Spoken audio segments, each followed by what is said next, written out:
Throw a chair through a window and call it a day. By Jaded Ghoster. Read by Rat Overlord. Chapter 7. Not much has changed, but they live underwater. Summary. Aizawa and Midoriya's sixth course of action. Security.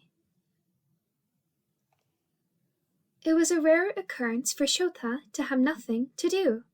His life was a never-ending cycle of teaching, patrols, dragging Midnight out of clubs where she was too drunk to realize she was still wearing her hero costume, dragging himself out of clubs when Midnight tried to score both of them a job interview, and so on.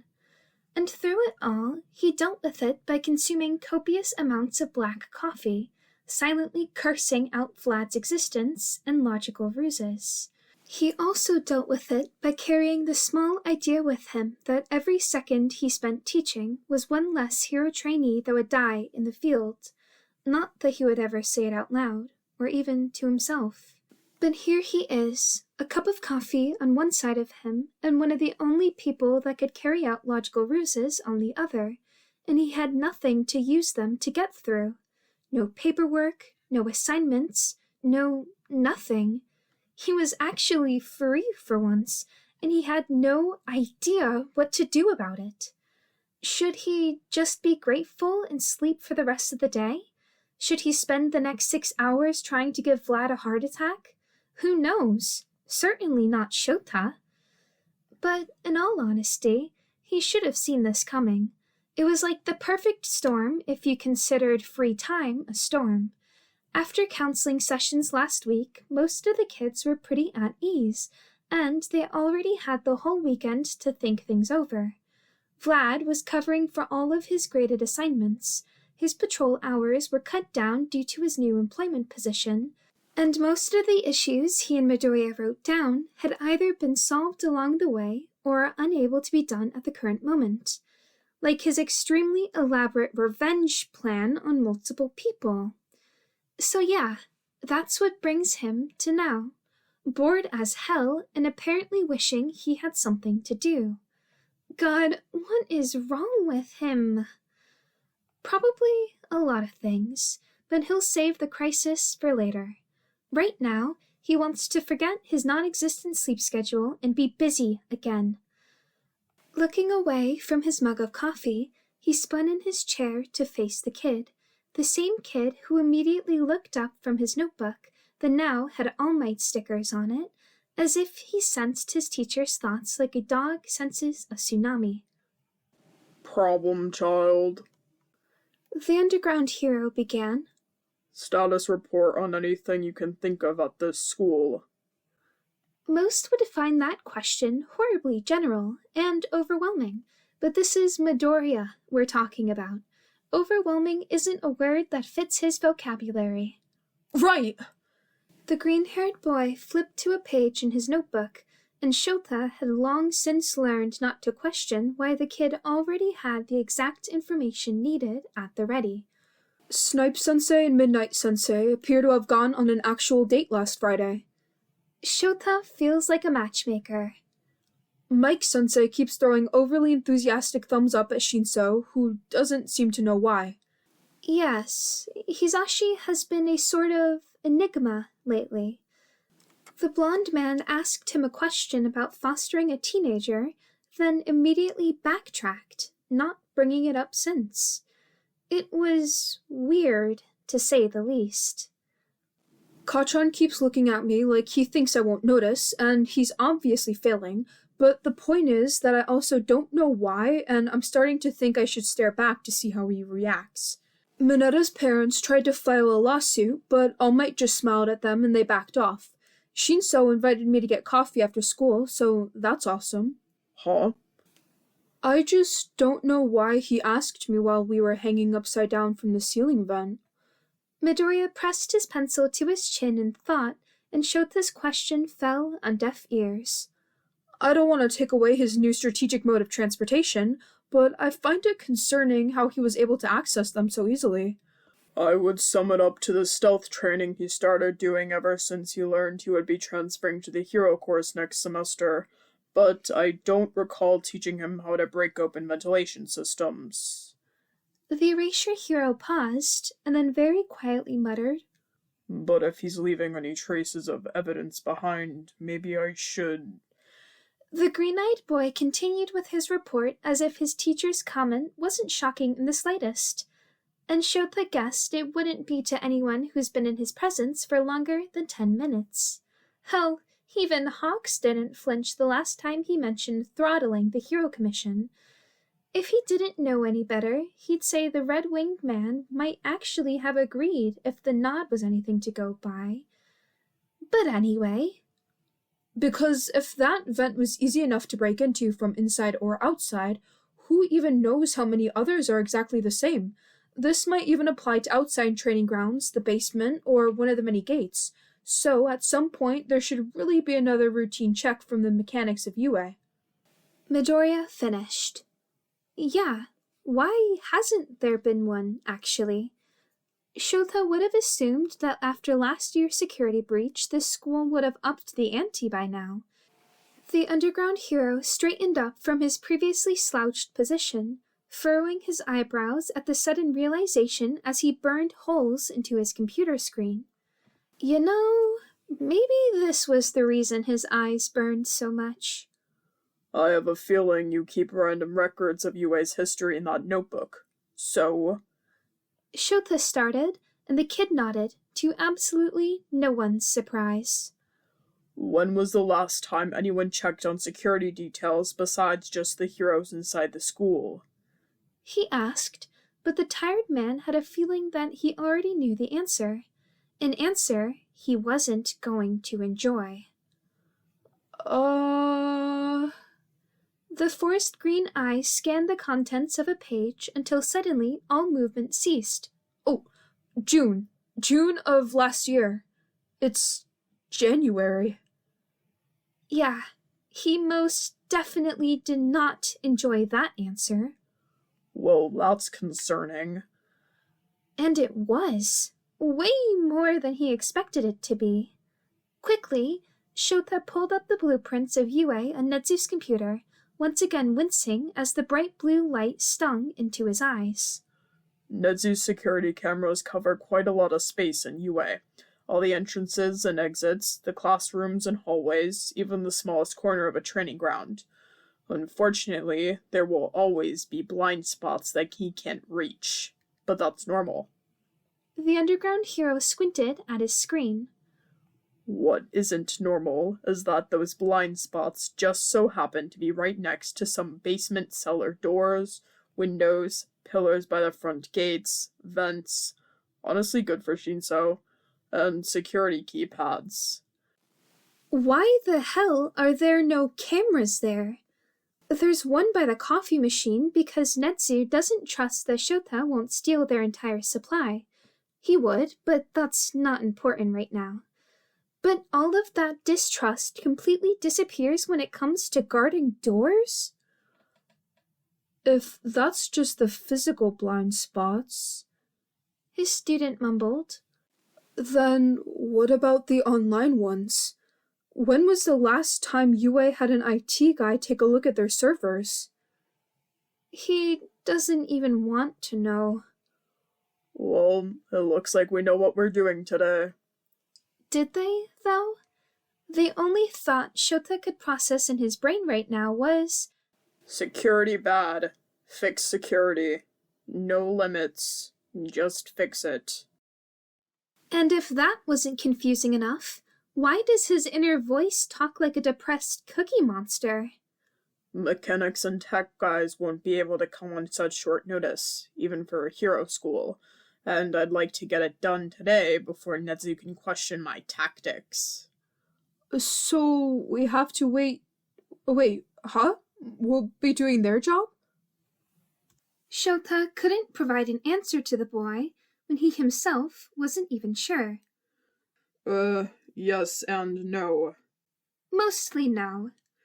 I'm sure they have a far more professional way about going about these types of things, and since neither of us got a degree in whatever the hell this is, I doubt we'll be able to replicate that. But we do have to get an idea of how good the defense mechanisms in this school are, either way, and if we can't fix all the problems we might find... The goal is to find as many problems in this school as possible and hand the list over to the actual mechanic later on when they actually have the time and resources to take care of it. That way, it saves everyone some time and gives us something to take care of. Midoriya breathed down, processing the plan as Shota nodded in confirmation. Yeah, you're right.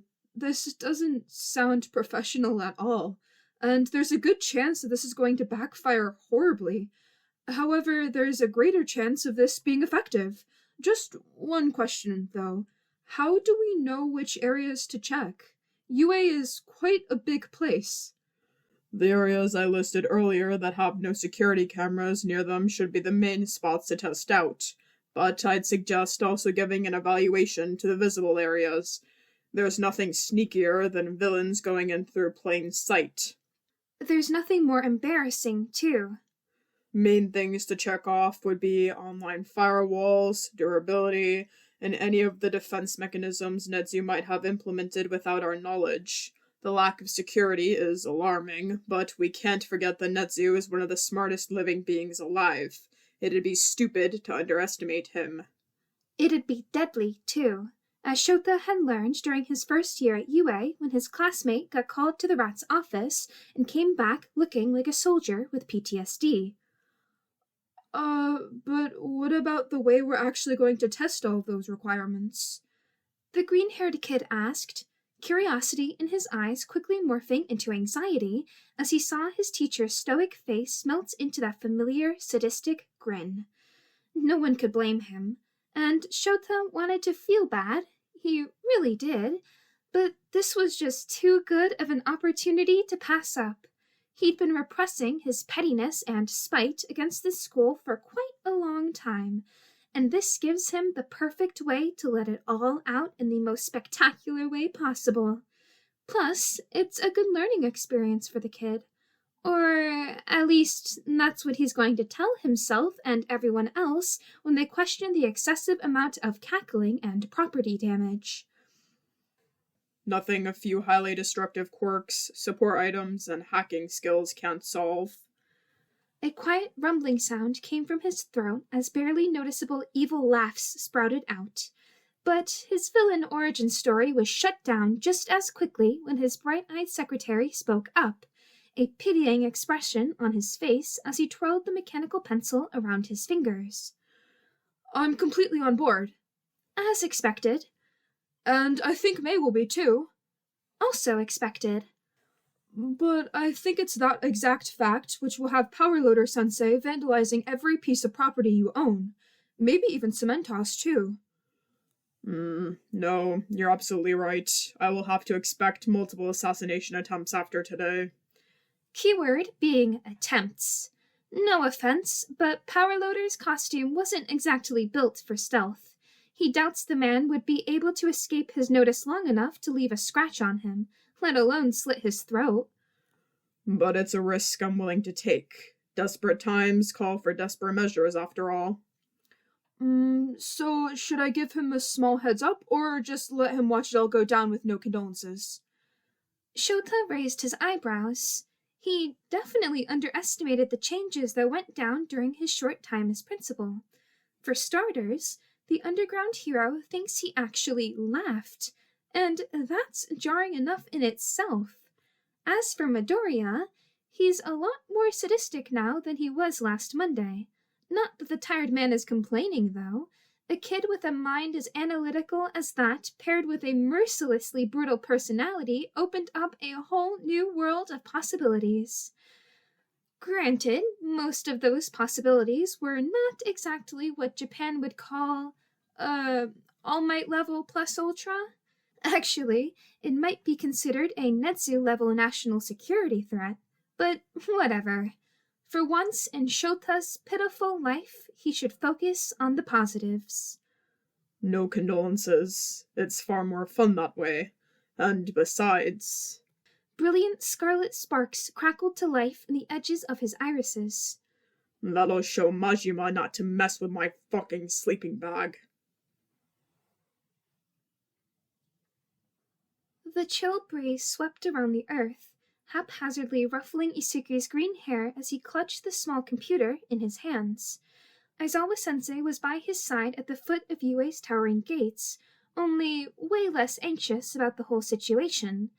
Isuku had hoped he would have left behind this kind of paranoia when he got his position as a secretary, but he guesses that some things never change. It's not like anyone can blame him, though. Their new course of action was pretty crazy today, even for their standards. And boy, that's a high bar. The one-for-all user liked to consider himself a good student. He never missed his assignments, he didn't interrupt teachers during class, and the way he wore his uniform wasn't as bad as it could have been, at least if you ignore his tie.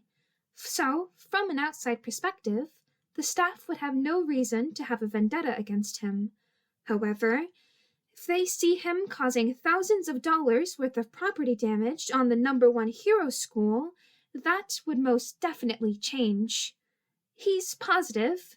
Let it be known that that term is being used very lightly, that he wouldn't get expelled, but then again, Murphy's Law does seem to play a defining role in his life.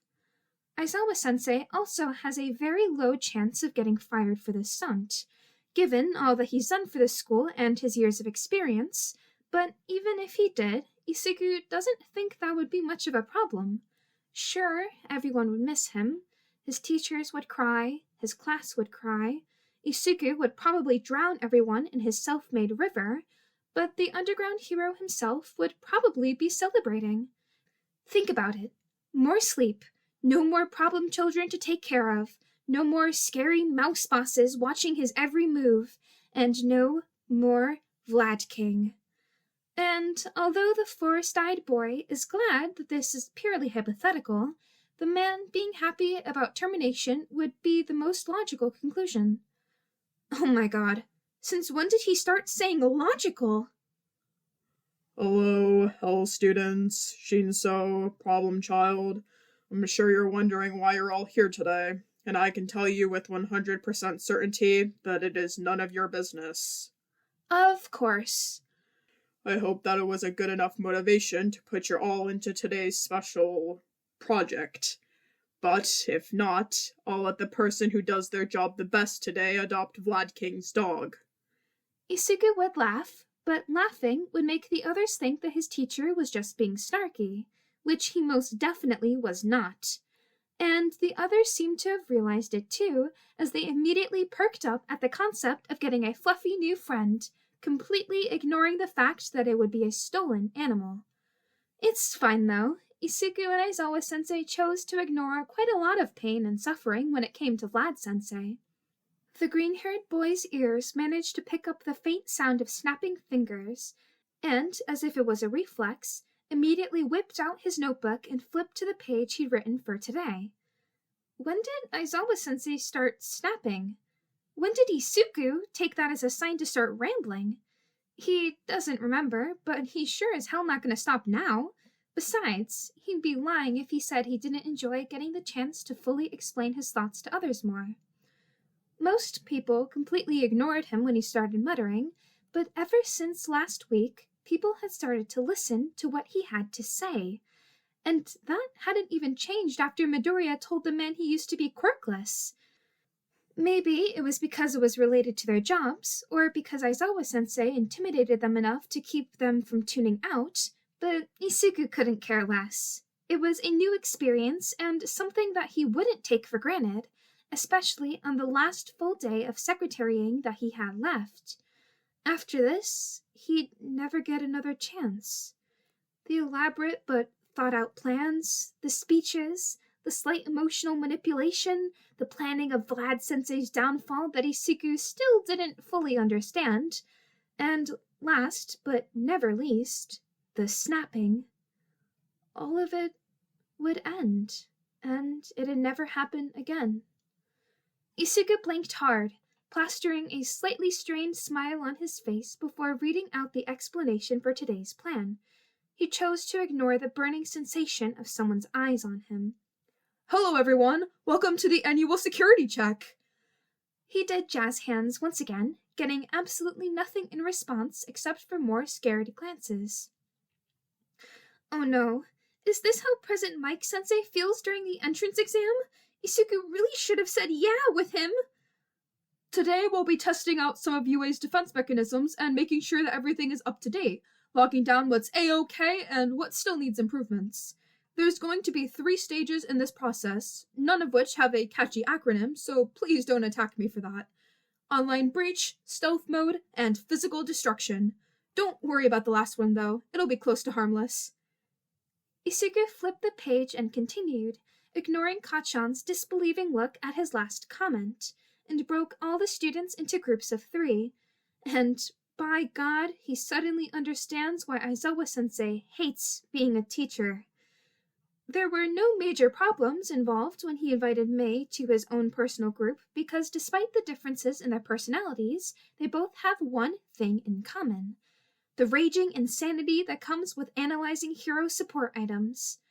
But because he made the decision to help Momo out earlier, a stupid idea really, and shoo Mei away from what she calls quote-unquote potential investors, he has now put himself in danger of being her number 1 client.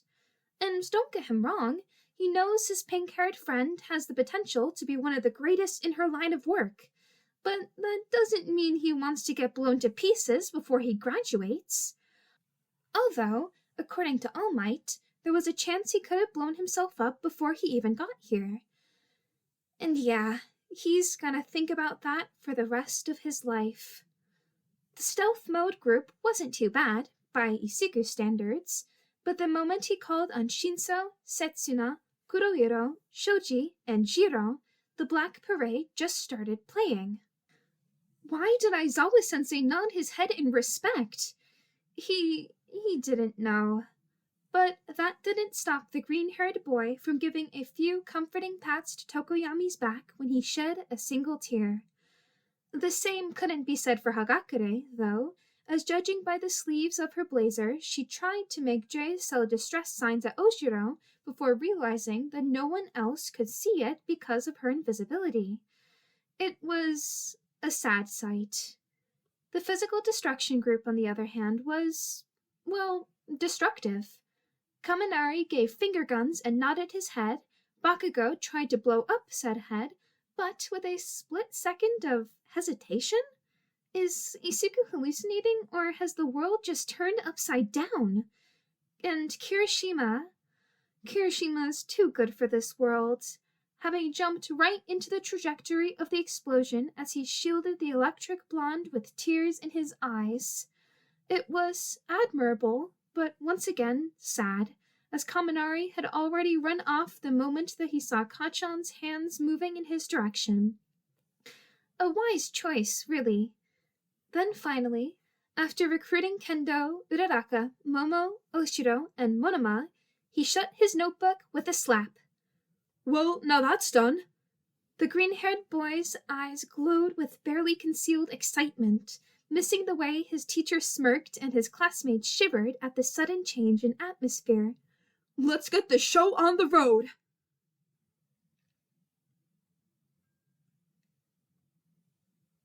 Nezu was weird. That much Shota was certain of. Before he'd even gotten to UA, he had heard horror stories about the rat.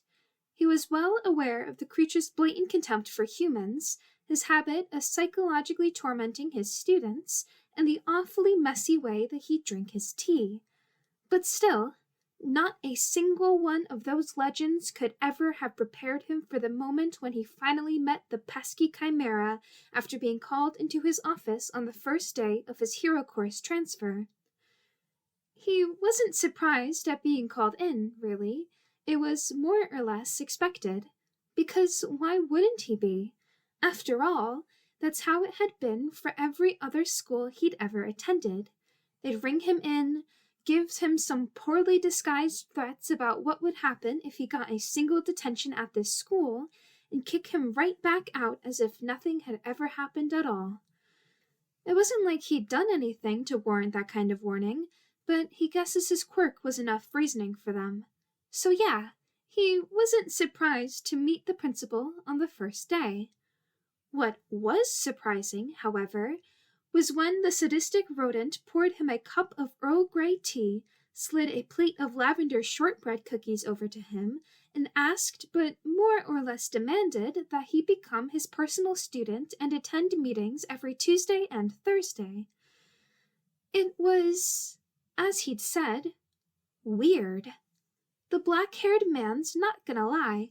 The number one thought on his mind at that moment was deciding if Nezu had quick enough reflexes to dodge a cup of scalding hot liquid, and if Shota could sprint out the front doors fast enough to escape without being hunted by the hero teachers. But in the end, he was smart enough to realize that no one could escape whatever fate the S-level threat had planned for them, and that it was just better to be wary and comply than recklessly run for his life. And oddly enough, that was the topic of their first lesson. Nezu taught him everything he knows, bar the physical aspects of being a hero, from picking and choosing his battles, to observing the smallest movements of the people around him, to intimidation techniques and all the ways to hack into police databases. You see it in a spy movie, and the chances are that Nezu most likely gave him a 30-minute ramble lecture about it. Now, you may be wondering, Shota, what in the ever-loving fuck would he teach you all that for? Truth is, he doesn't know. Or, at least, he didn't. He remembers how about halfway through his third year at UA, he had finally gathered up enough courage to ask Nezu why he had been picked out of the blue like that, and why he had to participate in some not even extra credit classes twice a week. Not that he was complaining. And, from a completely logical standpoint, you could probably expect Nezu to give an hour-long answer to the question that may or may not, but definitely may, tie back to your great-great-grandfather. Except, that's not what happened. No, he didn't give a detailed explanation for the reasoning behind all those lessons. He didn't even give an evil cackle. You know what he got? He got a shrug. The smartest living thing in probably the entirety of Japan had just passed up the opportunity to give a TED Talk and shrugged. The beady-eyed rodent spouted some spiritual shit about how once in a blue moon he comes across a student that he feels just has, quote-unquote, potential. Potential for what exactly? He doesn't know. But maybe that's where Shota got the whole shtick from. He had asked again for clarification, but all he gotten in return was that he'd only understand once he saw it with his own eyes. And once he did, he had to make sure he did what Nezu did for him. He would later freak out about how Nezu knew he'd become a teacher, but for the next 15 years, he would occasionally think back to that moment and wonder if Nezu had the rat equivalent of a rebellious teenager phase and smoked weed during that conversation. Because what the actual hell was he on to say all that? Potential to steal case files and not get caught? Potential to traumatize 20 kids just by smiling? Contorting a hole in his face seemed like a more accurate term, really. But still, he didn't understand Nezu's motivation for taking him on as a personal student. Keyword, didn't. It's past tense because right now, standing behind Midoriya in a way that resembles a storm cloud casting a foreboding shadow over a verdant valley, he realizes that it's this. This is what Nezu had meant when he claimed Shota had potential. He didn't go into detail because he couldn't go into detail. Looking at the calculatingly eyed kid right now, he can't seem to get an accurate reading. It's like any of his future actions were some kind of breathtaking, unpredictable wild card. No one knew what was going to happen once it was drawn, but they knew it would make a powerful impact nonetheless. It was an open door of possibilities, and the underground hero is going to do what his old principal did for him, and nurture that potential, especially since no one else had even bothered to try to. And when the time comes for this secretary/principal thing to end, he'll be damned if he lets his kid's growth end with it. Actually, now that he thinks about it, this whole gig ends tomorrow afternoon. Shit. And as it stands, me and May are the only kids in class who know the basics of hacking. The bloodshot-eyed man was shaken out of his rising panic by the sound of Midoriya's chipper voice, blinking away the shock as he saw the kid dart his fingers across the keyboard.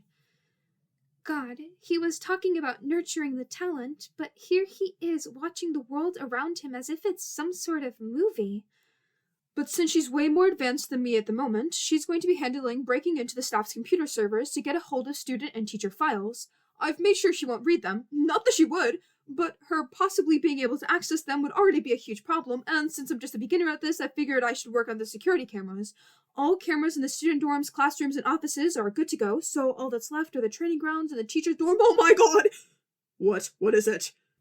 Shota asked, urgency filling his tone as he prepared himself to whip out his machete and kill the hypothetical intruder Midoriya saw. The camera showing the front doors to the teacher's building is easily accessible. It only took me a few codes and I was in. Midoriya whisper yelled, hands flying around and randomly grasping at air as if the kid couldn't decide what weapon he might need at the moment. It's something Shota used to have to struggle with, which is why he keeps his utility belt loaded with at least 5 knives at all times. In fact, he should suggest Midoriya do the same. No, that's a horrible idea. You know it, dumbass. Oh, this is bad. This is really, really bad. I can't know how long these were available to any decent hacker, but worst case scenario, it's probably been since last June, and that's 7 months ago. More than enough time to learn the coming and going schedules of the staff, find a time slot loophole, gather a team of villains, plan an infiltration, and murder everyone in the building only to leave no evidence behind other than a single symbolic flag. Oh. Shota drew out, shoulders microscopically sagging in relief as he came to terms with his mistake. The underground hero shifted the computer so that the screen was more visible to him. You're referring to camera B16, the one with the northeast angled view. Yeah, no, accessibility to that one is on purpose. You can thank Nezu for that. The green-haired boy tilted his head in confusion, and the man chose to ignore how he heard Uraraka whisper a quick, "Aw," at the very edge of his awareness. It's practically a reflex by now. Nezu knew all the risks and still chose to leave this kind of thing open for the public? Shota nodded in confirmation, and the boy's incredulous expression only deepened. But why? Yes, the answer for why that the black-haired man knows all too well. Nezu and his logical ruses. Shota also chose to ignore the deadpan looks sent his way at the pure hypocrisy in his own words. He has a weird sense of humor and gets bored from time to time, so he pulled together this little thing in hopes of bringing some cheap, underhanded excitement into his life. I'd pity the rat's motivation if I didn't hate it so much. He keeps the camera here open because he knows it's a liability. Midoriya's face took a pained expression, and Shota couldn't help but agree. And because it requires us to constantly make defense mechanisms for it. It's just a never-ending test of the staff's resourcefulness, really. What were the defense mechanisms? The emerald-eyed boy asked cautiously, fearing the answer that he might get in return. As he should. Jesus Christ, the black-eyed man's gonna need a lot of alcohol after this conversation. It's mostly just encouraging villains to not take this golden opportunity, and it's as difficult as you'd imagine. You know what, just see for yourself. The erasure hero rewinded the captured footage to 1 week prior, prayed to whatever deity was out there and bored enough to care about what he was going through, and pressed play. But I just don't understand! Ishiyama wailed, stone-cold slabs of a hand furiously swiping at his eyes as he burst through the doors, ectoplasm right at his heels. How could the story just end like that? There wasn't any solution to the new form of government at the end. It was just 324 pages of depression. Those girls deserve justice, Echo. Alfred deserved justice. June. Ectoplasm interrupted darkly. The protagonist's name is June, not Karen, not February, and especially not Alfred, you blockheaded bastard. The moment Ishiyama had realized his mistake, his eyes had blown wide as saucers and he slid to the ground, clutching his head in horror. What in God's name have I done? A scoff from behind them grabbed both of the pro-heroes' attention, and Vlad King sauntered through the door in all of his non-existent spandex glory. Why are you guys even bothering to read those stupid pre-Quirk books, huh? It's been over a century. Just get over it already. It's not like they really matter anymore. He said with a dismissing wave of a hand, oblivious to the clones now forming around ectoplasm at concerning speed. Any form of media that involves a bunch of quirkless people is a waste of time as far as I'm concerned. Am I right or am I right? You're wrong. Aizawa breathed out easily once he shouldered the door to get in, saying those words to the blood-controlling ass like it was second nature. The Handmaid's Tale still carries a lot of significance in this day and age about corrupt governments, and the subtle actions a large group of people had to do to gain even a modicum of power in a society that will always be against them. Sound familiar? The tired man barely gave Vlad King a chance to speak before he continued. Yeah, probably not to you. After all, not everyone is as educationally and socially stunted as you are, Vlad.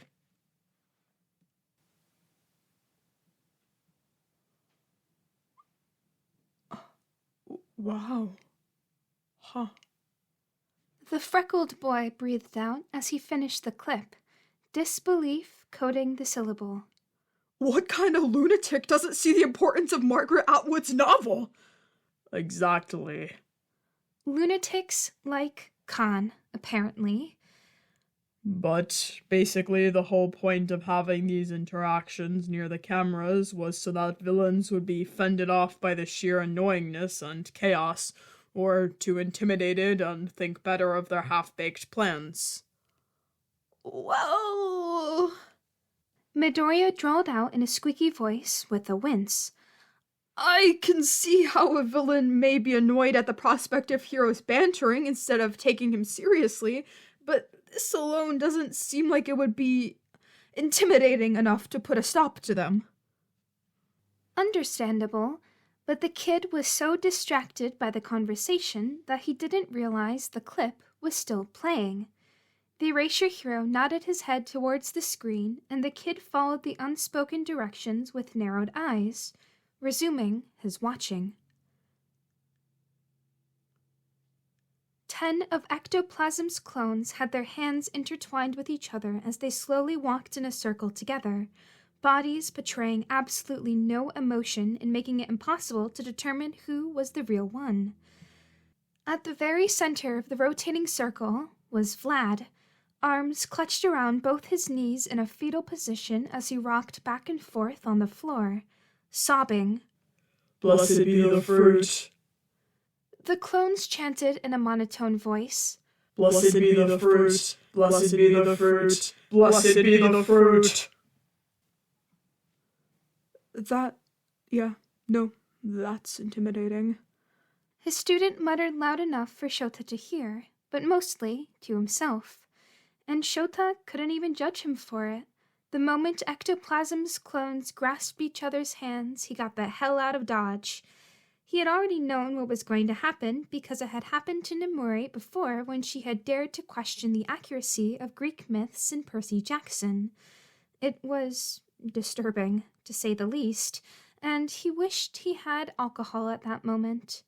But speaking of needing alcohol... It doesn't just stop there. The tired man said with his usual sly smirk. If he had to suffer while participating in these videos, then others would have to suffer when they watch it. Then, without any further hesitation, he flipped to the next clip. Somebody come get her. She dancing like a stripper. Ooh! Nemuri sang boisterously in her drunken state, stumbling through the door as she clutched her heels in one hand and practically dug her nails into Aizawa's forearm with the other for support. She's dancing like a stripper. Ooh! Midoriya, I swear to God. Somebody come get her. You've been repeating the same 2 lines for the last fucking hour. I actually don't know the rest of the lyrics, though. Midoriya stated, with a finger pressed to his cheek in thought, completely bypassing the obvious question as to why Nemuri was drunk in the first place. Which, now that Shota thinks about it, is very Midoriya-like. Always focusing on the smaller details rather than what everyone else seems to pay attention to. Sometimes it's a disadvantage, and other times it's a greatly appreciated gift. The underground hero couldn't tell what it was right now, though. On one hand, he's glad that the kid isn't prying for information on his purple-haired friend's strange behavior for a person that's supposed to be a role model to children. On the other hand, he's concerned about why he isn't prying. No widened eyes, no gasps, no shaking of a head and an obnoxious call to UA's school board, which has happened once, by the way. No, nothing. Not a single sign of surprise, as if Midoriya had already expected this from his art history teacher, and this video just confirmed his suspicions. In which case, Shota really needs to talk to Todoroki again. Yeah, me neither. You're everything I need and more. It's written all over your face. Baby, I can feel your halo. Pray it won't fade away. Hisashi single-handedly flipped his sleek microphone, the one he carries on him in his suit at all times for fluffing aesthetic reasons, Sho-chan. And continued his singing. I can feel your halo. Halo! Halo, I can feel your halo. Halo! Halo, I can feel your halo. Halo! Halo, I can feel your halo. Halo! Halo. Oh wait, was that the screeching sound I heard at 3 a.m.?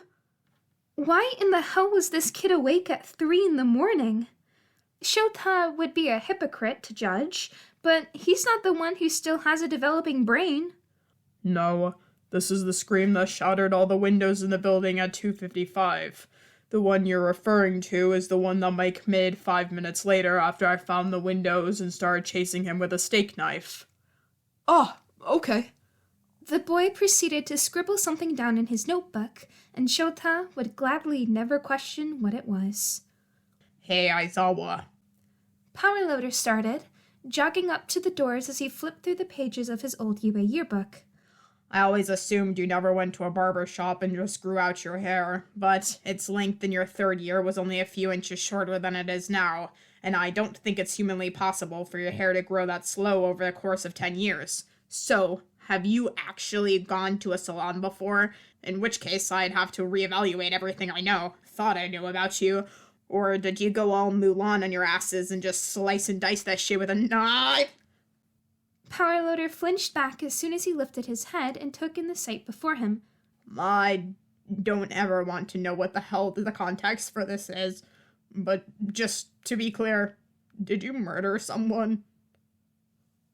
Aizawa dragged his hand across his scalp, loose, raven-black strands dragging up and out of his eyes as a result so he could get a clearer view of Majima that wasn't obstructed by hair, or, well, blood. The blood being the main focus here. The tired man's eyes switched between the apprehensive look on his co-worker's face to the unconscious body of a Yakuza member that he brought to hold captive in the dorms for the night because the local police stations complained about how he had already filled their in-house jail cells to maximum capacity, to his blood-soaked jumpsuit with way too many rips, and back to Majima. No. The copper-haired man let out a strangled sound. Why is it a question? That's somehow the most normal of all these clips. Damn right it is. And Shota's pretty proud of that fact, too. It teaches Vlad not to mess with him at all costs. And you guys are sure that these are enough to keep criminals at bay? I still have my doubts, but for the last 3 years we've been A-okay. Majima's sanity aside. So, I digress. And if it was any real threat, I'm sure Nezu would have taken care of it by now. Him not doing exactly that just shows that we're passing his little test. Does he do these tests often? Yes, unfortunately. More often than I'd like. And what he'd like is none, but he guesses it keeps all of them on their toes. That way, when their life is actually in danger, they'll have already prepped for this. Although, some of the tests are less about improvisation and more about, how should he say this? Pure sadism. For example, last year, Nezu hired someone to cut 1/8 of an inch off of the heels of Hisashi's left pair of shoes. All of them. Even the ones that he had back at his actual apartment and not kept in the dorms. How did he do it? No one knows. But they only found out after 2 weeks when Hisashi finally had enough of his hip pain, ripped off his shoes to throw in a random direction that happened to be Nemuri's face, causing her to stab the shoes with a knife in revenge, and quickly realizing that the heights were off due to her excessive knowledge of shoes. He guesses the abnormal amount of information she has on them is justified, though, since she has to search for high heels that she can fight in for her hero costume. But, in the end, Hisashi broke down crying and Nezu cackled as he paid for the shoe replacements, claiming that it was a lesson on, quote-unquote, observation. And that wasn't even the end of it.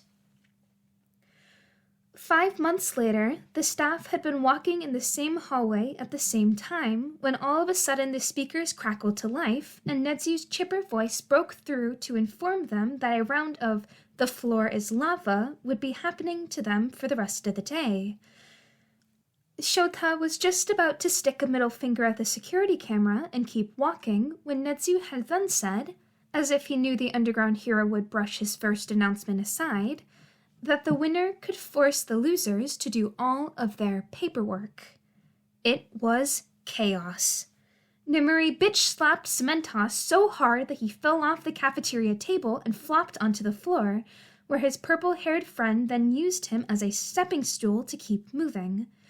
Hisashi thought he would be safe next to 13, as they had recently bonded over their shared love of Beyoncé at the time, but one moment he was humming the tune to Single Ladies, and the next moment he's unconscious on the floor after the space hero knocked him out with a broomstick. In the end, Shota let Nemuri win with the condition that she help him take out 13, mostly because Hisashi kept screeching at Shota to avenge his honor. He didn't want extra paperwork, but he also didn't want a migraine even more. Later that day, Nezu had told them it was an experiment to see what decisions they would make if trapped in a room with limited resources.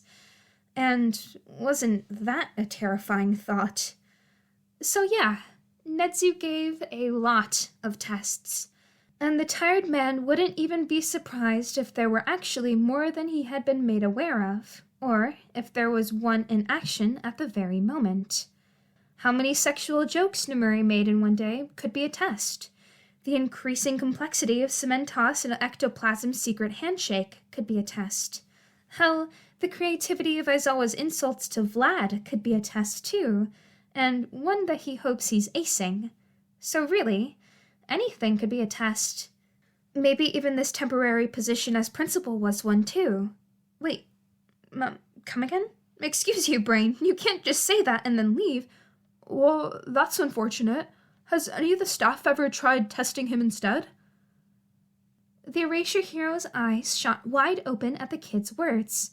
Not that the boy even noticed, though, too caught up in the realm of possibilities for tricking Nezu. I found a platter of cheese in his office once. There was a bowl of fruit on the coffee table that you would think is for decoration, but coincidentally has all of the fruit that mice can eat. The same goes for a bunch of diced veggies in the fridge. But there was also a jar of candy in his desk drawer, which rats are also known to eat.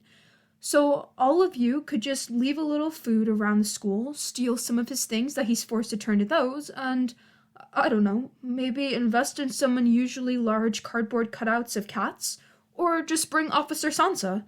If he ever finds out, the explanation is simple. It's just for scientific purposes to find out what species he really is. Shota sat in silence for a few seconds as the words finally processed in his brain, and when they did, he almost completely forgot about his crippling mental health. I think I found a new purpose in life. He whispered. Yeah, I'll just force Nezu into helping me with that next week. We have more important things to worry about right now. Midoriya nodded, a determined look taking over his eyes as he pumped his fist in the air and muttered an enthusiastic but controlled, Right! The boy's hair shook as he whipped his head to face Hatsume. Hey, May! She looked over her shoulder at him, a manic smile that never seemed to slip present on her face. Were you able to break in? Yeah, now that Shota thinks about it, this may not have been a good activity for heroes in training. At least, not in the public's eye. Nah, Nezu's got this thing down airtight! The moment I even brushed the surface of the firewall, a pop-up appeared on my screen with all my information, my family's information, and the live security footage of my prize baby that I'm going to present as my final project this semester! What? Did Nezu seriously have access to not only his students' lives, but their extended relatives? Actually, more importantly, why is the blackmail already pre-prepared? And if he has this for just one single student that's only been here for 2 years, what kind of information does he have on Shota, a guy he's known for 15 years? And why does Hatsume seem excited? I'm gonna have to ask him how he did that later. But anywho, you are all good to go, so I'll just be heading back to my babies. And make sure you don't forget your part of the deal. I help you with this, and you make sure Shinso goes straight to me for all of his support equipment. No getting sidetracked to Mashima-sensei, or else he'll start warning him to stay away from me. He thinks all the equipment I make will explode. Can you believe that? Silence. Yeah, that's crazy. Midoriya stuttered out cautiously before clearing his throat. But of course, expect to see Toshi soon. Toshi. First name basis. Shota doesn't know why, and he really doesn't want to, but he has this strange urge to give someone a shovel talk. And no, don't give him that look. He's not acting like a dad. Dad. He's just simply making sure that any relationships don't hinder the boy's school performances. It's the most logical decision. And besides, who is he even going to give it to? They're both his students. Is he just supposed to gather them in the same room, talk to them, and alternate between which one he's facing after every word until he eventually snaps his neck? And for Christ's sake, this isn't even the point right now. Hatsume flashed the freckled boy a grin before skating off. Yes, skating. Apparently, she followed through with the promise of fixing the red prototype shoe she made for Midoriya during the first day of this whole principal-secretary shebang. Wow. It was last week, and it still feels like a long time ago. Fuck. Is he really old enough to lose his concept of time? He doesn't know how he feels about the whole nostalgia thing. The underground hero spared one more moment of contemplating what age he should let himself die to avoid being old enough to need help taking a shit before turning around to the masked group of kids. There are no digital loopholes in our security. Stage 1 complete. On to Stage 2. Shota bared his teeth at the teenagers and watched with amusement as the blood drained from their faces. Get ready. Stealth mode, group.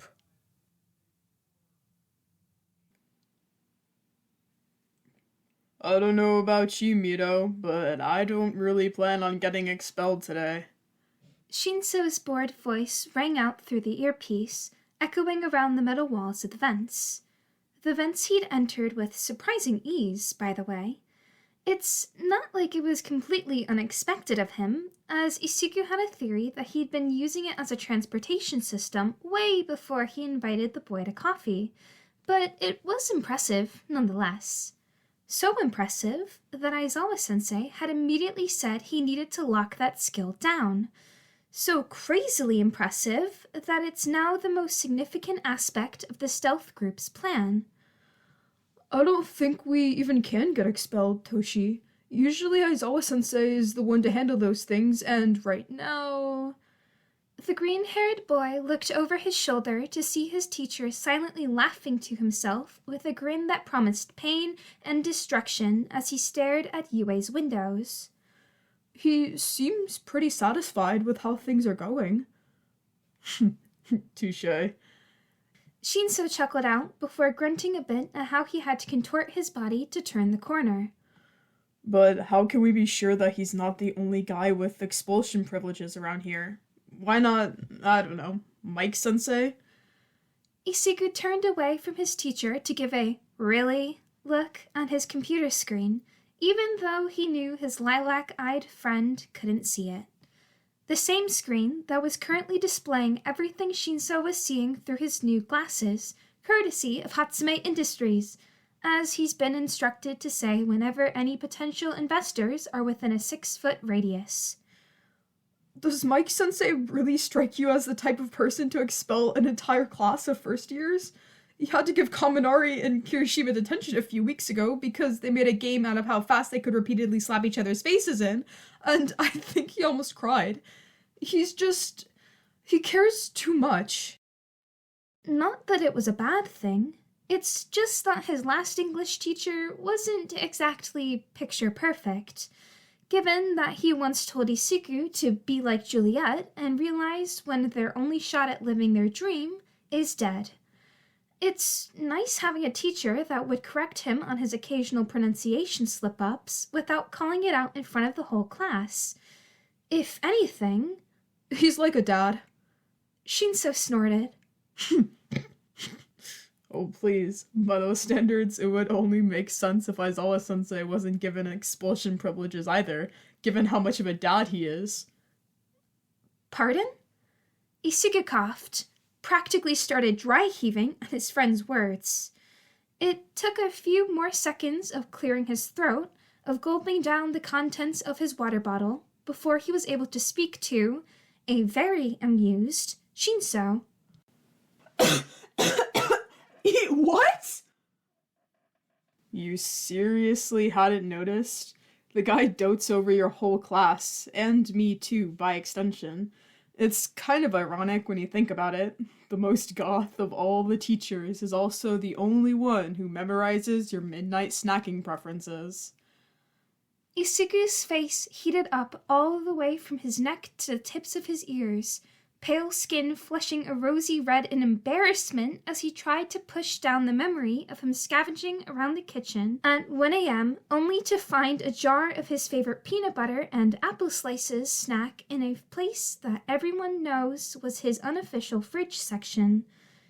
He tried stuttering out excuses and denying the false claims, because of course they're false claims, but Shinso was having none of it. I'm honestly shocked you haven't noticed. You're practically his favorite. Huh? Okay, that does it. Favorite? He whispered incredulously, because it was exactly that. Incredulous. He just doesn't function like that. Being his favorite would be the equivalent of being the tallest dwarf. Either way, you still end up with the short end of the stick. And even if he did, Isuku would be the last one on the hypothetical list. He constantly wrecks training grounds, he breaks the law an awful lot for a hero student, and for Christ's sake, his nickname is Problem Child. What about any of that screams favorite? No, you're blind, deaf, definitely delusional, and you need to make a left turn at the next intersection or else you'll have to loop around the perimeter of math class. He heard a faint, "Thanks, man," from Shinso. Believe me, you're the delusional one here. The oblivious one, too. Then, much quieter, quiet enough to make the green-eyed boy question if it was just his ears playing tricks on him. Oblivious to a lot of things, actually. But, yeah, you're his favorite. That doesn't make any sense! He yelled, much louder than intended, and earning a strange look from his tired teacher. Oh God. The boy lowered his voice again. If anything, it's you! You guys have had private training sessions together ever since last year's sports festival. You're casual with him? Yeah, I'm not the one who apparently threatened to murder his favorite coffee mug and still got away with it. That's some favorite shit right there. And no offense, but you're basically a younger version of him. Isuku hated to admit it, but he became the one thing he swore to destroy. A conspiracy theorist. Todoroki was really brushing off on him, and honestly, he didn't know how to feel about that. You've got the floating hair, the dark eye bags, and take no shit personality. Hey! Shinso gasped out in mock offense, and Isuku could practically sense the exaggerated expression on his face while he bit his lip trying to hold back laughter. Don't worry, it's endearing. The silent chuckling came to a halt, but the freckled boy paid it no mind. And you love cats. Like I said, clones. So you're wrong, completely wrong. I am not his favorite. Yeah, I know. I'm like his unofficial reincarnation. That makes me his second favorite. But, alright, believe what you will, Mido. But at the end of the day, who did Aizawa let drag him around the mall yesterday to find eerily specific pieces of hero merch that were only available at certain stores for a limited amount of time? Wait. Oh, and I've arrived. Wait, Toshi! Isuku cried out desperately. You can't drop the topic yet! Our conversation isn't over! The hero merge situation is completely irrelevant. It was simply a business transaction. I need to know that you know that I was not, am not, and will never be Aizawa-sensei's favorite student or even the runner-up! Okay? Toshi! Sorry. What was that? His tired friend said as he unscrewed the cap on the vent and shimmied his way out, landing in a crouch with a thud on the floor of the front office. I can't hear you all that well. I think May's baby broke again. Talish needs to pay child support to get it up and running. Oh, come on! Toshi! Anyways, I'm gonna kick off phase 2 of stealth, okay? Isuku silently screeched in the back of his throat in frustration. Sounds like an okay to me. The One-For-All user watched through his screen as Shinso stood up and quickly, but silently, maneuvered his way to the windows, unlatching the lock and pushing up the sills. Then, not 2 seconds later, 6 heads shot up from the outdoor bushes and peered cautiously around the room before dragging their bodies up and over the ledge and into the room. Shinso roved his eyes over the sextet before turning to Shoji. Titan, take guard of the west end of the hallway, listen in for any signs of people, and send a warning signal if you do. The 6-armed teen nodded and made his way out. Shinso turned to Kurohiro. Eclipse, stay on the edges of the ceiling and trail Vlad King. Try and catch what he uses as his phone password, because I'm gonna take a wild guess and assume his midlife crisis has forced him to use the same one for his computer. Isuku would laugh at the comment if it weren't the absolute truth. What he's concerned about, however, is why Shinso is so sure that 31 is the middle of Vlad King's life. The cat-loving boy then faced Hagakure. Prism, your job is to trail Midnight Sensei, especially when she's with 13. keep your eyes open for any gossip you overhear pertaining to Vlad King. It's the exact info we need right now. Isuku couldn't really tell, but he's just going to assume that the invisible girl followed directions. Next was Setsuna from Tupi, and holy hell was her quirk interesting! Isuku resisted the urge to grab a pencil and analyze her actions, but he knew his gruff teacher, who had recently taken to standing behind Isuku's chair and looking over at the computer, could tell how hard the impulse control really was. Shinso continued speaking. Regen, fly one of your eyes around the perimeter of the hallways on this floor and look out for any intruders that Titan may not be able to catch. And make the other eye trail Apollo. And finally, the boy with the prominent eye bags, almost as purple as his eyes, turned to Jiro. Apollo, take post by the door of the teacher's break room and record everything said between Cementos and Ectoplasm, especially if it has to do with something called The Handmaid's Tale or whatever that is. The audacity! Jiro saluted, but still looked a bit hesitant. Hope you don't mind passing this over to Midoriya, but why exactly do we need code names again? Everyone in this school already knows who we are, and if we're going to use names, why not our hero ones? Oh, that's a reasonable question, actually. And the only answer Isuku has is that it adds to the effect of being spies. But he'd rather die than say it out loud. After a few moments of hesitation, the freckled boy spoke through the earpiece. It's classified? Aizawa-sensei made a weird choking sound behind him, which he assumed was a poorly disguised laugh. Actually, now that the forest-eyed boy thinks about it, he hasn't exactly heard the man wholeheartedly laugh before this past week, especially not around their class. In fact, the first time he heard it was when he and his teacher were discussing the psychological, slight emotional manipulation with Kayama-sensei. Could it be that— No, shut up, Isuku. Stop being the delusional freak you are who reads too much into things. They'll come back to bite you in the ass if you let it fester. Always has and always will. The student clenched his fists, nails digging hard enough to leave a mark in his palms, but the sting was enough to ground him in the present moment and out of the void of his conflicting mind. And for that, at least, he was grateful.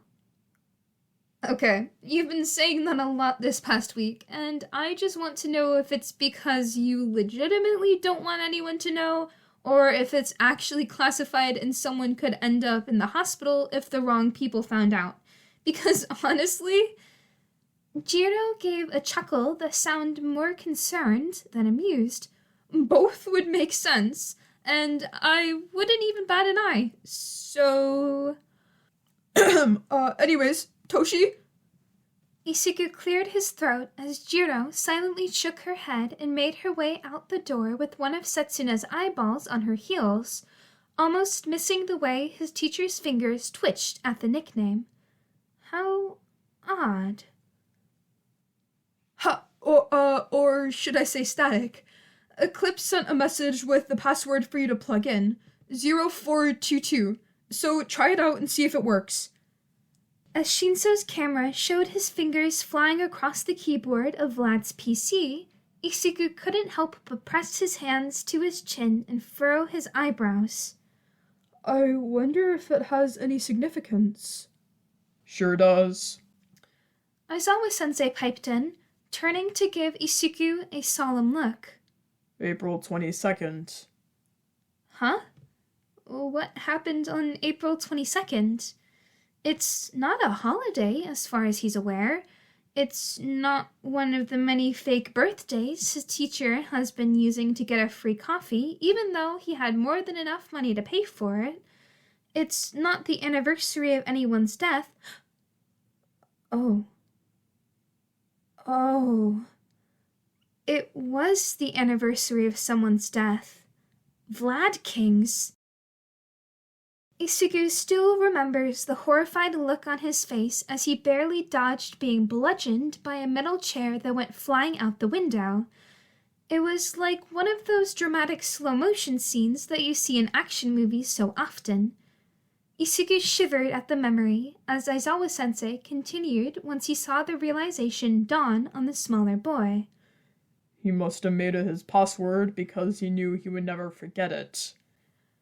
The solemn look took on a more sinister turn as the corners of his teacher's mouth curled up into a feral smile. Couldn't forget it. The expression was gone as quickly as it had come as the man's face faded back into monotone. And his password is a constant reminder of that. So I'm gonna give him some other constant reminders of his other failures. Hey, I have a question. Why do you hate Vlad King? The green-eyed boy watched as his teacher prepared to give a long, detailed speech and backtracked immediately. I know why. There's so many reasons. He doesn't appreciate good literature, he has a prejudice against certain quirks, which is kind of ironic for a guy who wields his own blood as his quirk, and I'm 80% sure you caught him spitting into your coffee once. You did, and then I spit on his unconscious body. Justified, honestly. If there's one rule in UA, it's don't mess with Aizawa-sensei's coffee. Vlad paid the price. Majima paid the price. It's only a matter of time before someone else falls victim to it. And when they do, Isugu will be right there to record everything that happens.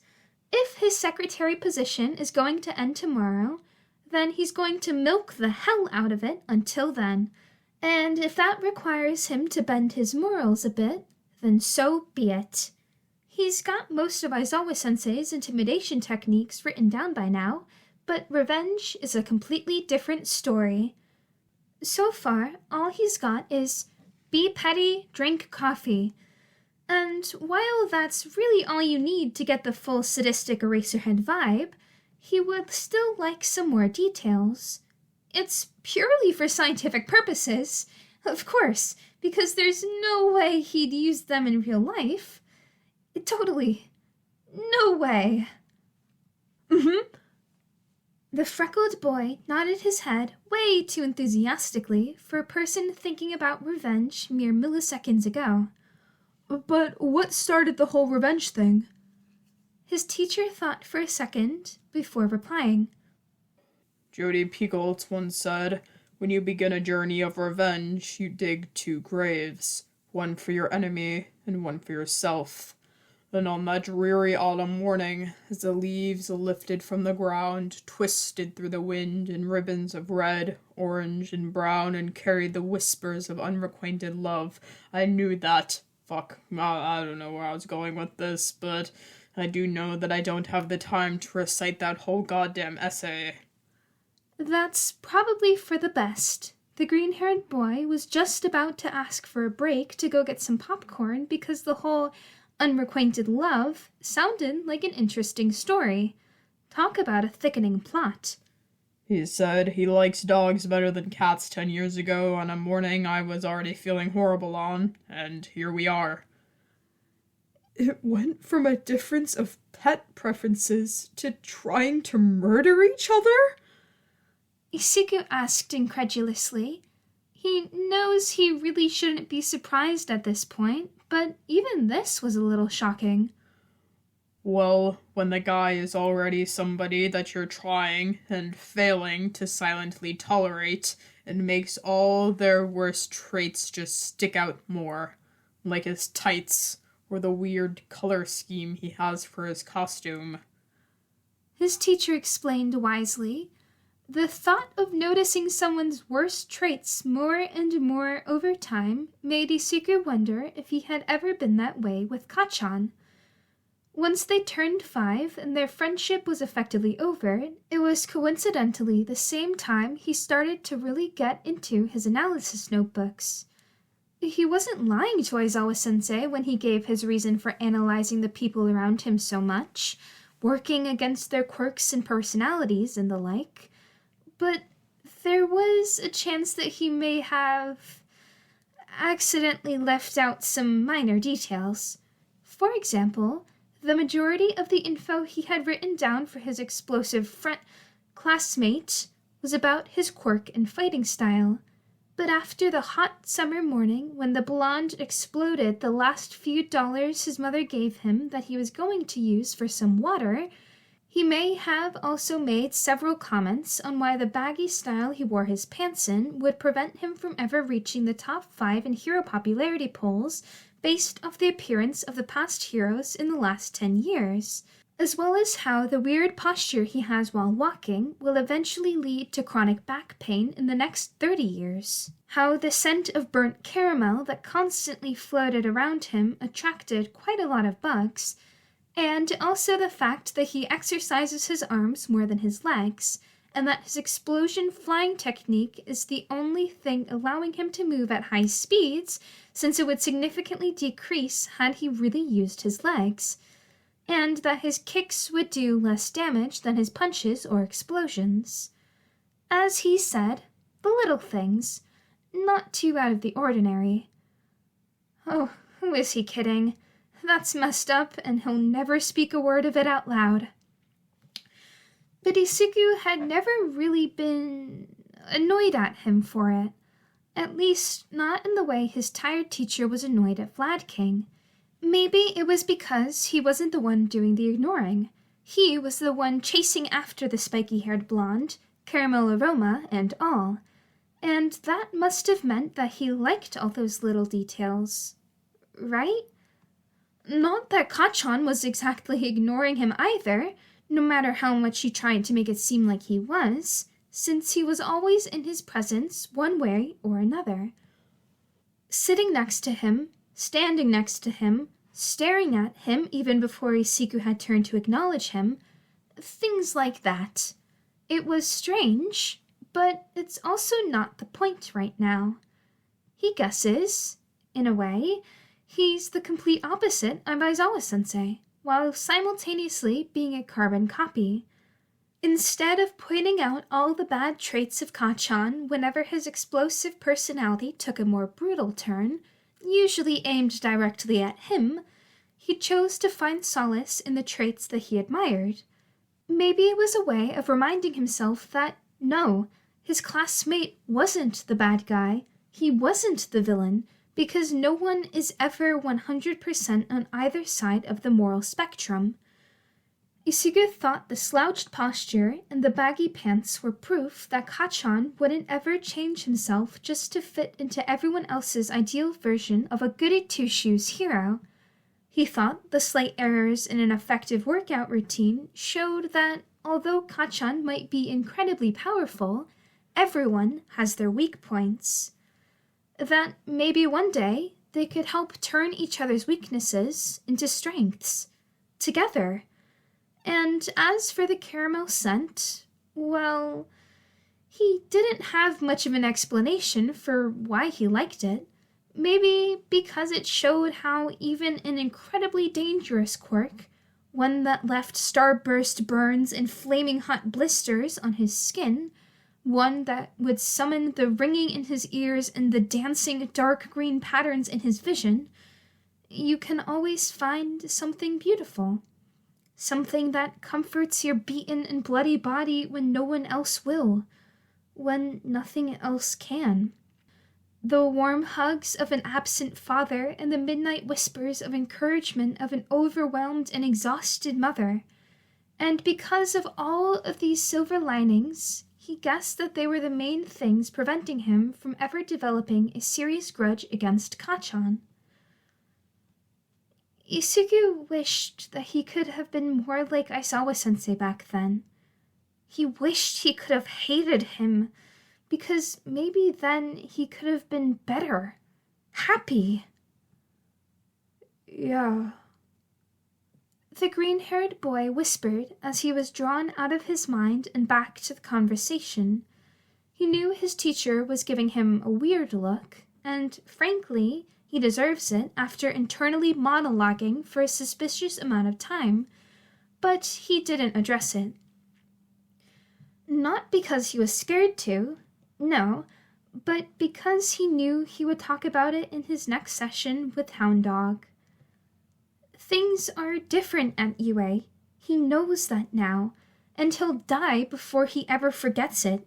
So, not wanting to worry his teacher any further, he slapped on a smile. I had a neighbor a few years ago who said the exact same thing, except it was about his dad. What did his dad do? Aizawa-sensei asked with a quirk eyebrow. He murdered his mother. Okay, so maybe this wasn't the smartest idea for a new optimistic topic of conversation. His teacher's eyes widened ever so slightly, the equivalent of a startled gasp for someone like him. Yes, I can see why that would make the other details stand out more. Oh, it's fine. Isugu reassured, waving his arms around in a panic. His dad might have killed his mom, but it was all okay in the end because he killed his dad 3 months later. Ah, shit. His tired teacher's eyes widened even more, the equivalent of passing out on a fainting couch. Someone just killed him already. He's making this so much worse. But maybe he can fix it with another, preferably, lighthearted tale? That wasn't the case for all my neighbors, though. Like, for example, I knew this homeless guy named Larry who came from America for a job, but got roped into a triangle scheme company and got stuck in debt. He told me a lot of funny stories about his old boss and how the guy's golden watches didn't even tick since it was just a way to show off the money he didn't have. Isugu cleared his throat. Coincidentally, Larry was actually the one who got me interested in hacking since he was such an expert on the topic, and he used his skills to hack into his former boss's bank account and steal all of his money. He's still on the run 2 years later, though. Who in the ever-loving fuck are your neighbors? Aizawa-sensei asked, face unusually expressive, but expected nonetheless from such a weird story. According to the law, they're all technically villains, but according to me, they're just quirky members of my neighborhood that enjoy some good old-fashioned spicy katsudan. The boy flashed a toothy smile and an inspirational thumbs up. It didn't work. Aizawa grabbed a chair and dragged it next to Isugu by the table he set his computer on, spinning it around and sitting on a backwards style so he was at the same level as his student. Just so I'm clear, are you saying that you regularly invited your criminal neighbors over for dinner? Yes? Why did this feel like the wrong thing to say? Aizawa-sensei stared at him with an unknown look in his eyes before sighing and speaking. So, I have several questions. That was before I knew about their crimes, though. Isugu quickly explained, vaguely noticing how Shinso's camera showed him googling photos of chairs, windows, and the red rum scene from The Shining, and newborn babies? Huh. What did he need those for? Nevertheless, Isugu still forwarded him the messages he got from Hagakure about whatever Midnight Sensei was saying. And even if we did, it was mainly petty crimes, besides Larry and Dad decapitating Daichi. Dad decapitating Daichi? He has a nickname?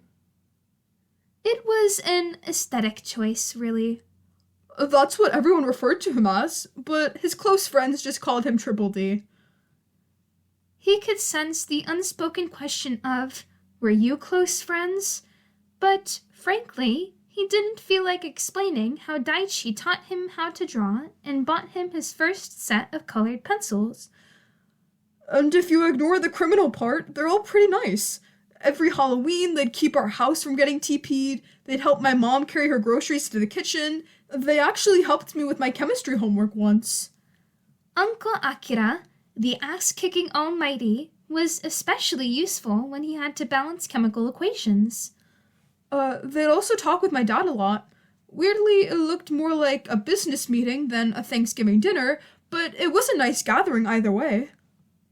That's actually kind of wholesome. I'll give you that one. Isuku nodded in appreciation, knowing full well that's all he's gonna get. But now, aside from the villains that you and your mother have apparently added as your unofficial family members, I'm more curious as to how often your house got TP'd on Halloween, who were the ones doing the TPing, and if Bakugo played any part in that.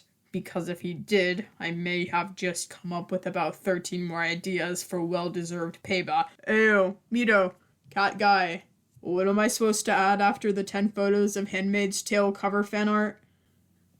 I'm sorry. What? Isuku temporarily forgot about his teacher's interrogation and crinkled his face in confusion as he stared at his computer screen, watching as Shinso added image after image to Vlad King's wallpaper. Wait, I actually don't know what was supposed to happen to Vlad King's computer once we got in. His only responsibility was to ensure that his classmates in the stealth group got in and out of the front office without being caught, which he, unfortunately, succeeded in. Anything beyond that was Aizawa-sensei's territory. And knowing him... I do. His teacher stated simply, scooting his chair over a bit more so that he was closer to the computer screen. The last couple things you need to add is anything Nomori said, and a gigantic photo of a cat, preferably a black one. I'm really laying the symbolism on thick right now. Is the cat your logo or something? Your trademark? Is Vlad going to see the cat and shake his fist at the air yelling, "You haven't seen the last of me, Eraserhead!" Like a cranky old villain? Shinso yelled, lowering his pitch to mimic the Blood Hero's voice. I don't know if he'd be that cliche. He's not a comic book character after all, but essentially, yes. It's even better because he's as horrible as All Might when it comes to technology. The guy's got no chance at removing this thing. Aizawa chuckled darkly to himself before continuing, ignoring the way that everyone within a 5-foot radius, except Isuku, instinctively took a step backwards. What did Isuku do, you may ask? He gladly watched the terror unfold with a pencil in his hand and his heart set on accomplishing the fear from others. As any professional secretary should. By the way, what did Nomori even say about Vlad? Or just at all? I know she has these gossip sessions with 13, and I hate to admit it, but I have never been more curious than I am right now. Isuku checked Hagakure's email. Well, the first thing Midnight Sensei started off with was, "What's your opinion on skin-tight leggings in a hero costume?" To which 13 responded with, "I feel like this is a trick with no right answer," which Midnight then responded with, "You would be right, what about the opposite, loose jumpsuits?" The Erasure Hero sighed with a dead expression on his face. I should have known. Isugu doesn't know what he's referring to, but he pities him nonetheless. And while that may have been a vague reference to Vlad King's costume, they didn't go into too much detail about him until a few minutes later. Aizawa-sensei raised an eyebrow, prompting his students to continue. Midnight then started to provide all the evidence she has for Tokahimiko being Vlad King's daughter. Hey, wait a second. Isn't that in Todoroki's conspiracy theory notebook? I remember him mentioning it after the theory about me and All Might. It's been over a year, and Todoroki still hasn't dropped it. Although, after this whole secretary thing started, he has started to dial it down a bit, as if he was focusing on a theory that, perhaps, had much more evidence backing it up. Like the theory about him and Dabi being long-lost brothers. Isugu would be lying if he said he wasn't the slightest bit suspicious, But he won't take this small period of freedom from being called a secret love child for granted. All Might's not the only person you're involved in a theory with. His teacher stated simply, an almost pained expression on his face, but in such a way that it made it seem like he couldn't decide whether whatever he was thinking about was a good or a bad thing. Isuku tilted his head, ignoring how he heard Kaminari coo a little, "Aww," under his breath directly after. People have been doing that a lot lately, and he still doesn't understand why. But maybe that's for the better. Huh? Nothing. What else did Nomori say? The green-haired boy looked like he wanted to press further, but ended up moving on to Hagakure's next few texts. There was an emotional conversation about what Hagakure thinks was The Floor is Lava game, them discussing if Midnight should widen the width of her heels in her hero costume. Oh, she definitely should. It'd be way more convenient while still fitting her hero persona. A debate on who was better, Saka or Suki. Gosh, that's a hard one. To which 13 said that they wanted to say Saka, but he loses points after being from the same bloodline as Katara. This led to Nomori ranting about how she didn't understand why Katara never used bloodbending again, even after Hama was taken away, since she could have easily ended every single fight with it, and that brought 13 to comparing Vlad and Katara, and the rest is brutal. My god. It was never-ending comments about the similarities between Vlad and Katara, the origin story of the unnecessarily large V-dip in his costume, and how he was basically just A downgraded Draculara. Shinso cackled, wiping the tears from his eyes as he struggled to breathe through his laughter. Aizawa-sensei was much more controlled in his amusement, but anyone as observant as Isuku could easily tell that he wanted to do the exact same. Oh my god, the creativity is iconic in this school. Where do you even get this content? Sell your souls to the devil or something? Fuck. You know what? That's not important right now. I'm just gonna add it to everything Hagakure texted me. And that he did. The Blood Heroes wallpaper was a monstrosity at this point, a cluster of images all randomly put in a collage that included an aesthetic cursive text for Midnight's quotes. The colors and sizes all completely clashed, yet still worked together as an abstract masterpiece. Yeah, I'm gonna need a copy of that wallpaper. Isuku choked out, scarred hand covering his mouth as his back trembled and he released shuddering breaths and barely conceived laughter. His personality has done a complete 180 over the last week, and the last thing he has going for him is his streak of never laughing at a teacher's misfortune. Not even in 6th grade, when the science teacher who claimed the boy should be extinct by now tripped over a chair and broke his hip. Although he has a feeling his streak is about to break today. I second that. Aizawa-sensei stated, the white coffee mug, where did he get that? Placed between his lips, slightly shaking, Isuku snorted. Gotcha. Oh, definitely. Shinso said, But just so you know, I'm gonna absolutely wreck the saturation. It's gonna look like the sun itself took a shit on this thing and... Took a shit on what? Isuku froze mid-snort, his body immediately tensing as his pulse thundered in his ears. Pale-faced and borderline hyperventilating, he turned around, coming face to face with a carefully blank-faced Vlad King. Oh no. Oh god. No. Jiro, Shoji, and Setsuno's eyeball were all at the corner of the screen, and the green-haired boy could tell that they were all equally as horrified. Perhaps because no one expected Vlad King to appear right behind him and Aizawa. Besides, wasn't Kurohiro supposed to be watching him? Did he get caught after retrieving the passcode and get sent back? The only possible way for the blood hero to appear behind them without getting spotted by Setsuna is if he left through the back gate and circled around the entire building. What kind of psycho does that? He didn't dare utter a word as he stared into the furious eyes of the blood hero.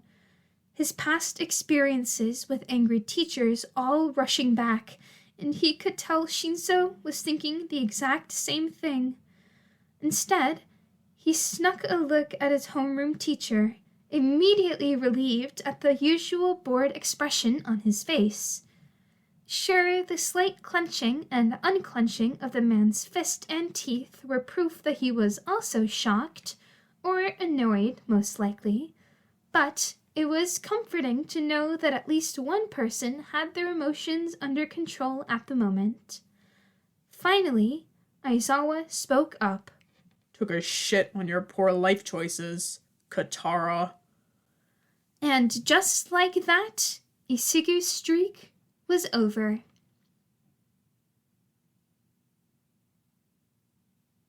Howdy, howdy, fellow rats. Hope you enjoyed. I am officially back from my little hiatus for school and stuff, and will be regularly uploading videos from here on out, so stay tuned for that. I also decided to split this chapter into 2 parts because the video would have ended up being like 3 hours long, and I don't think that my computer could handle that big of a file, and I'd rather not be able to cook food on my laptop.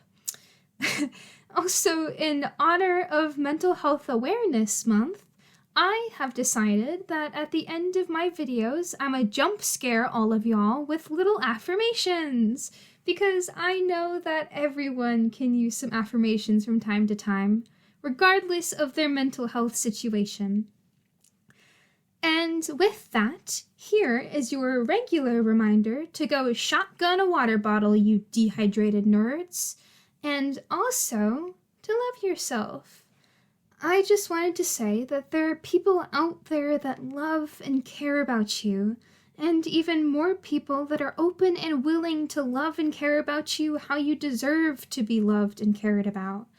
There will always be people that love you regardless of if you personally recognize that. You don't have to change yourself to be more lovable. There is no being more lovable, because you are worthy of being loved by virtue of being human and just being you. So be kind to yourself, people, because you deserve it, and this world always needs more kindness, and that applies not only outwardly, but also inwardly. And with that, on to the bloopers. Oh, there's also some of me singing in the bloopers, so I don't know, enjoy that, I guess.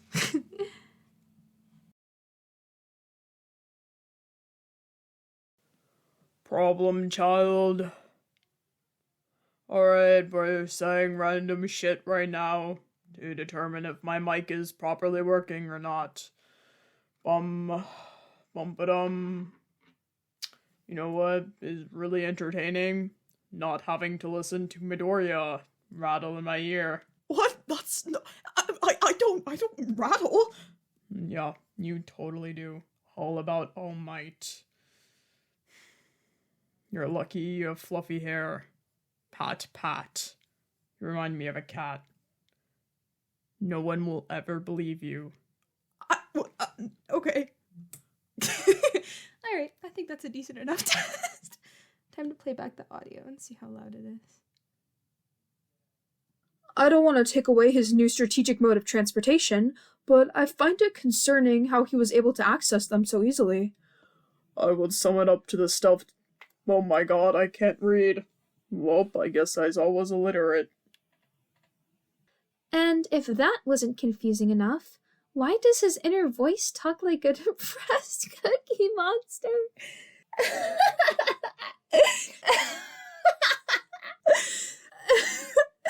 depressed cookie monster. The stealth mode group wasn't too bad, by Iseku standards, but the moment he called on Shinso, Setsuna, Kurohiro, Shoji, and Jiro, the Black Parade just started playing. The Black Parade. Actually, funny story, funny little rat fact, I guess, so to speak.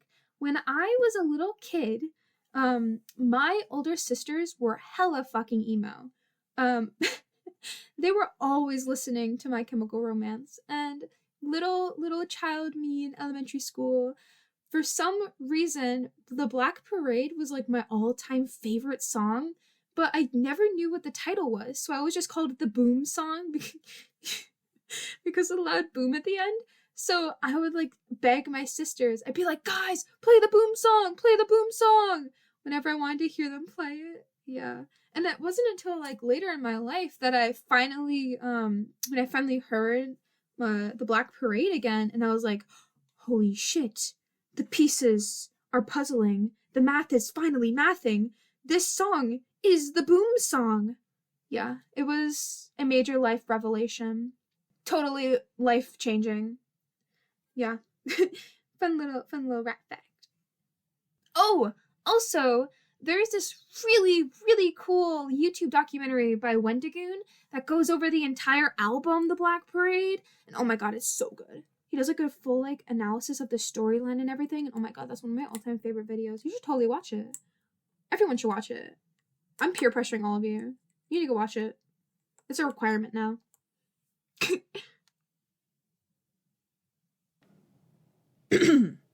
See, y'all don't know this, but when I get particularly bored, I find it rather amusing to talk to myself in different voices and say random shit. Especially to talk as the characters, like they're speaking to each other, when it is just me doing the dishes. Real rat fact. Yep. That's my time for practicing switching between different voices and making sure that I can do all of them correctly. It's actually really helpful to just chat to myself and use different voices to say random shit like they're talking to each other. Oh my god, I sound crazy. Yep, I definitely do sound crazy. Anyways, back to recording. At the very center of the rotating circle was Vlad, arms clutched around both his knees in fetal position as he rocked back and forth in his chair. Oh my god. No, I'm rocking back and forth in my chair. Vlad isn't. Stim, rocky, stim, go burr, stim, go burr. Anyways. You're everything I need and more. It's written all over your face. Baby, I can feel your halo. Pray it won't fade away. Oh my god, I hate my life. That was absolutely horrid. Jeez, whatever. Oh my gosh. You know, never in my life did I think I'd be singing like that. That was horrific. Oh my god, Jesus.